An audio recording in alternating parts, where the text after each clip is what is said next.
Hello, good evening everyone. So, ito atong nagtutuyan na is paano mag-configure in network topology, specifically wide area network topology. So, start na kita. So, itat una na kagamit bubuhaton is magbutang kita in router. So, network one network topology is permente ko talaga ito yung may ISP. So, mabutang lang kita nga di mo sa router para na ISP. So, nakita nga ISP. Tapos, bubutang tanan naton mga router para naton tag sa ngalan. So, kasi it wide area network kasi is just two or more LANs connected to each other using the ISP. Pero singon may nakita didi so di nga left side may nakita kuan dida LAN sering kita nga aton home tapos nga di aton office so ganito pwede ito paman mabutang kita aton switches paman ang aton mga end devices. So yan itat aton gamiton nga end devices is PC lanay. So before naton pag-configure naton is we need to make sure na nagamit kitahin adi nga serial DCE. So i-rename ta ni adi mayroong mga appropriate names. So kita router office and then router home. So before na ma-configure is magamit kitahin serial DCE. So it's serial DCE, itong ginagamit ng port is a serial port. So switch off ta na adi aton router tapos i-drag and drop ta nga HWIC to 2T. Tapos turn on na naton balik. So karon gap naton ni ang remaining nga router. Drag, drop, switch on. Digya. Switch off, drag adi, switch on. Katapos, ready na kita pag connect. So, i-connect nato ng router office. Gamiton nato ni serial 3030. And then, kukonect naton ISP and serial 030 tatang gamiton. Kauman, connect na lawat adi nga serial 031 from ISP. Tika di aton router home. So, magamit lang kita yanahin same nga port or there save nga port para dire ka malipat. So, ganito.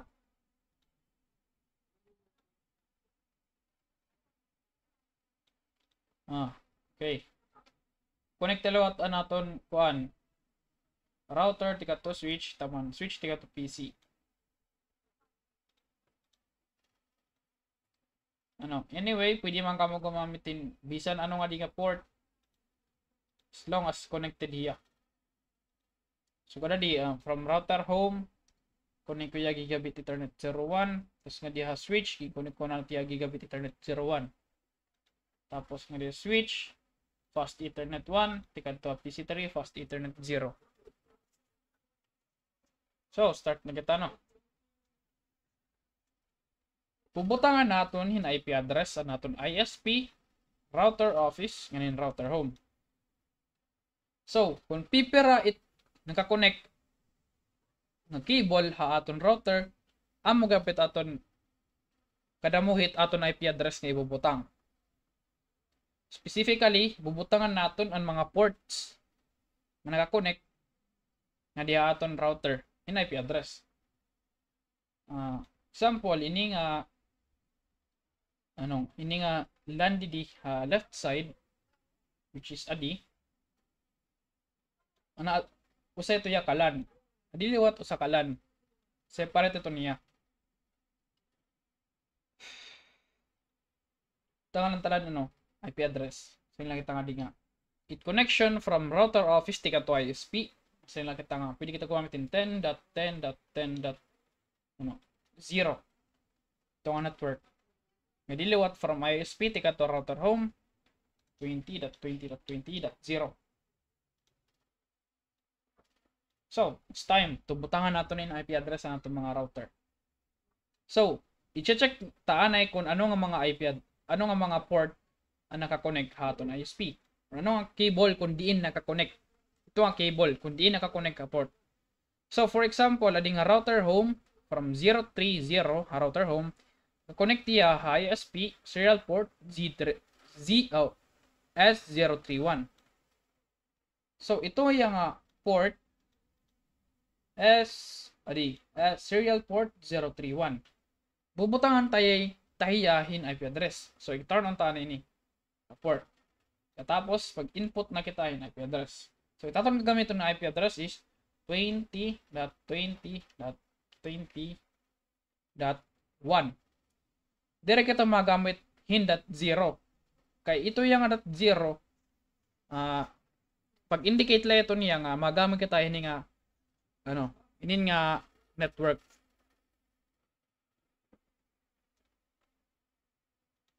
So, change taliwatan naton.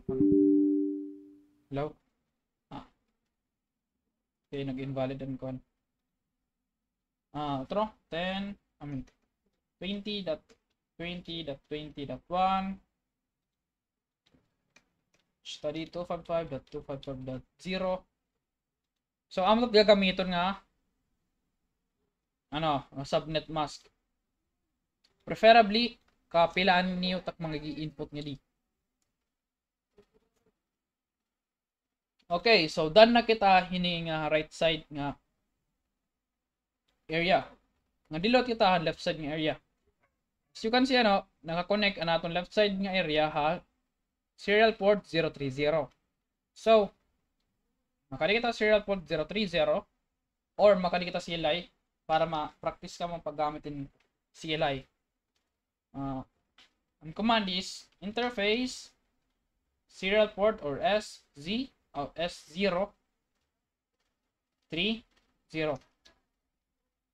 Kaman magbutang kita na IP address. Nato na IP address nga gagamiton is start from 10.10.10. Amo na to niya 10.10.10.10. something. So it's up to you. So add IP address 10.10.10.2.3.4.5. It's up to you. Pero ang gagamiton niya na is 10.1. Naton subnet mask 255.255.255.0. No shutdown. Do WR for save. And that's it. So, okay na naton ISP. May na naton IP address. So, ang aton remaining router is router office and router home. Pubutang ang talatot niyan IP address. So, una naton router office. As you can see, ang router office may dia cable na connect serial port 031. Ito yung cable, ang network ito niya. Address is 10.10.10. So, pubutang ang tagyap ito yahin. IP address. Enable. Config T. Interface serial port 031. IP address 10.10.10.2.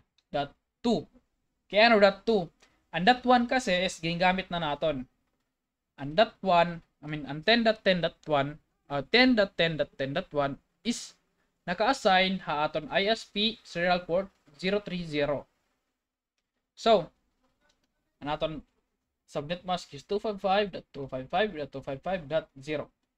Enter, and then no shutdown. Then do WR for save.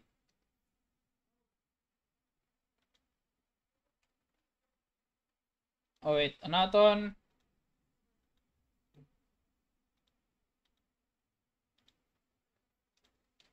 Okay. So anaton router office is may na niya usang IP address. Pero as you can see duduha nga cable or duduha nga connection ang naka-connect ha aton router office. So may napakita connection ha gigabit 0/1. So bubutang ang talot ito niyahin IP address. Pero this time anaton ibubutang IP address is an aton local network nga IP address. So, example is 192.168.10.0. Amo ito nga IP address ang gagamiton naton. Starting hini nga gigabit 01 tikado PC2. Makadi kita interface gigabit 01, putang kita ng IP address. Naton gagamiton ng IP address is 192.168.10.1. Subnet mask is 255.255.255.0. No shutdown utro. Then do WR for save. So, may na kita IP address ang aton from connecting from router to switch. Ito na kita IP address. So, it's a time liwat nato na pagbutang hin IP address sa PC2. Makadi kita IP config, bubutangan ta, ano to bubutang IP address. Anything basta ma-start in 192.168.10. So, example 192.168.10.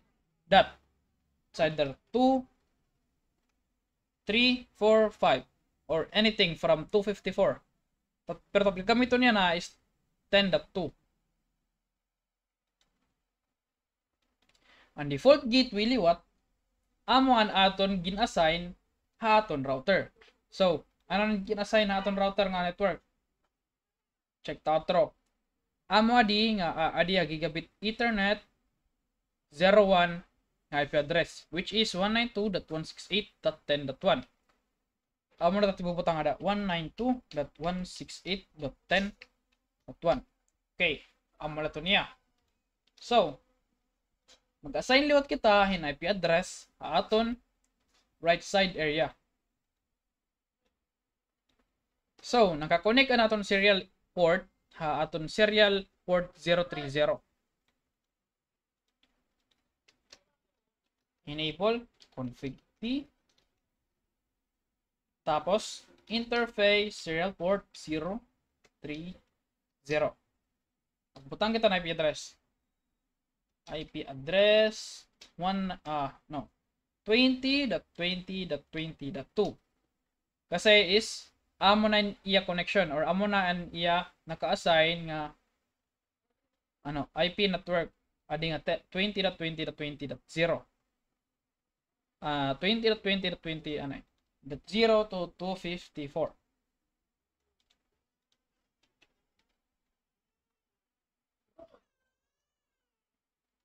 Ang aton subnet mask is 255.255.255.0. Then no, shutdown, then do WR para pag-save.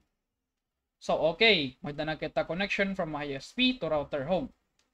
Kung tatas na ito ng connectivity, dapat makakaping kita. Okay, successful. ISP, tika to router office. Okay, successful na liwat. Pero let's try it from router office, tika to router home. So you can see, nag-fail diya. Kasi wala pa kita mag-configure. Ang iba, wala natin sunod nga step. Para before kita magsunod nga step is need natin liwat mag-configure, mausa pa nga IP address para inididi nga network. So, ito nga IP address, assign tayo ito ya gigabit 01. So, makita, interface gigabit 01. Itaton liwat gagamiton nga network address is 192.168.20.0 to 254. So, ito nga 0 to 254, karong siguro na ito nga, animo IP address is pwede ka gumamitin 192.168.20.1, 20.2, up to 254. So, okay, assign na kita. IP address 192.168.20.20.1 liwat. Then 255.255.255.0. Enter. No shutdown. Then do WR for save. Okay, may na kita IP address. Aton gigabit 01. So, ang PC3 liwat is mag-a-assign na kita na IP address. 192.168.20.2. And then ang aton gateway, default gateway is kung ano naton gibutang nga diha router home. Naton gibutang nga router home is 192.168.20.1. So makita 192.168.20.1. Okay, amula.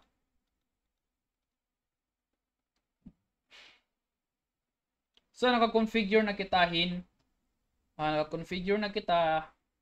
in IP addresses from ini nga aton topology.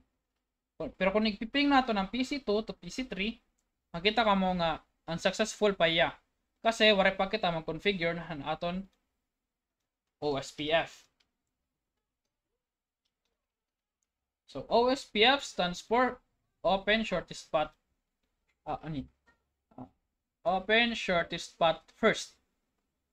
So paano mag-setup ng OSPF? So balik kita naton ISP.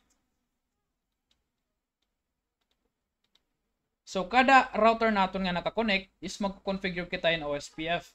Asarila kita nga net, router, OSPF, and then any number, 1 to 99. So, magamit lang kita ng router OSPF 1. And then, network, bubutang naton IP address nga gin-assign, kini nga ISP. So, tanan nga IP address nga aton gin-assign nga diya, ISP router. So, i-check natin kung ano ito nga mga IP address nga aton gipan-assign. May nakita 10.10.10 ngayon 20.20.20. Ang last nimo nga number is direlaanin natin itong igma-mind. Kay always 0 ta tigbubutang adi. So, example, 10.10.10.0. Amo talaga ito tigbubutang niya na. And then, a wildcard mask. Ibubutang to natin. Ang wildcard mask nimo is kabaliktaran han imo subnet. Kung ano mo subnet is 255.255.255.0, ano mo wildcard luwat yan na is magiging 0.0.0.255. Okay. And then, ang last nga command is area 0. Area 0 lang yan natin gagamitin yan na. Pero pwede man kamo gamitin area 1, area 2, area 3. Pero area 0 gagamitin yan na. And then, bubuhaton tagyap ito han ikaduha naton nga IP address 20.20.20.0 UWR for save amulat hiya. So mo na kita OSPF han aton router na ISP. So makadto kita ta aton router sa nga router office magbutang gyud kita in OSPF. So router OSPF 1. And then bubutang network malagihap kung ano ang mga naka-input or ang mga IP address na naka-assign ng ating router. So, may nakita 10.10.10.0 ngayon 192.168.10.0 10.10.10.0 to 0.0.0.255 area 0. And then 20.20.20 dere ano to naton usa nga IP address.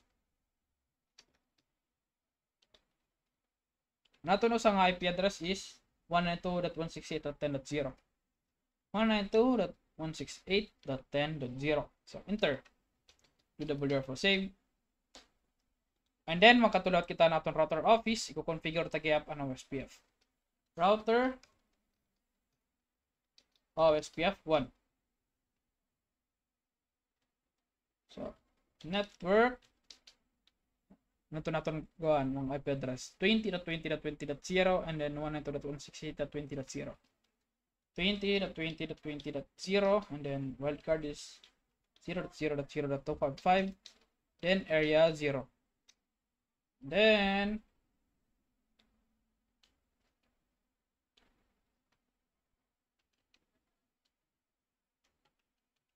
anaton usa nga IP address is 192.168.20.0 192.168.20.0 enter WWR for save.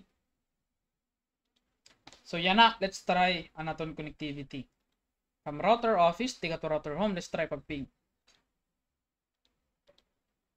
Okay, successful na hiya. Unlike kanina, dire yan nakakaping from router office tika to router home, which means an aton OSPF is working na. Let's try load from router home tika to router office. Okay, successful na gapya. Let's try from PC2 tika to PC3. So, nag-failed ya. Pero itong tala. Okay, ito na, successful na. Successful na hiya. Let's try from PC3 to PC2. Okay, successful na. So, yan na is nag-successfully configure na kitahin network, one topology. So, that's it for this video. May dapat kita mga masunod na video. Pagpadako naton network or pagdugang hin mga additional configurations. Pero as of yan na, ang imo one topology is working na. Pwede nato ini nga ISP cluster lanay para mas mapay kitaon. So that's it. Thank you for watching everyone. Have a good night.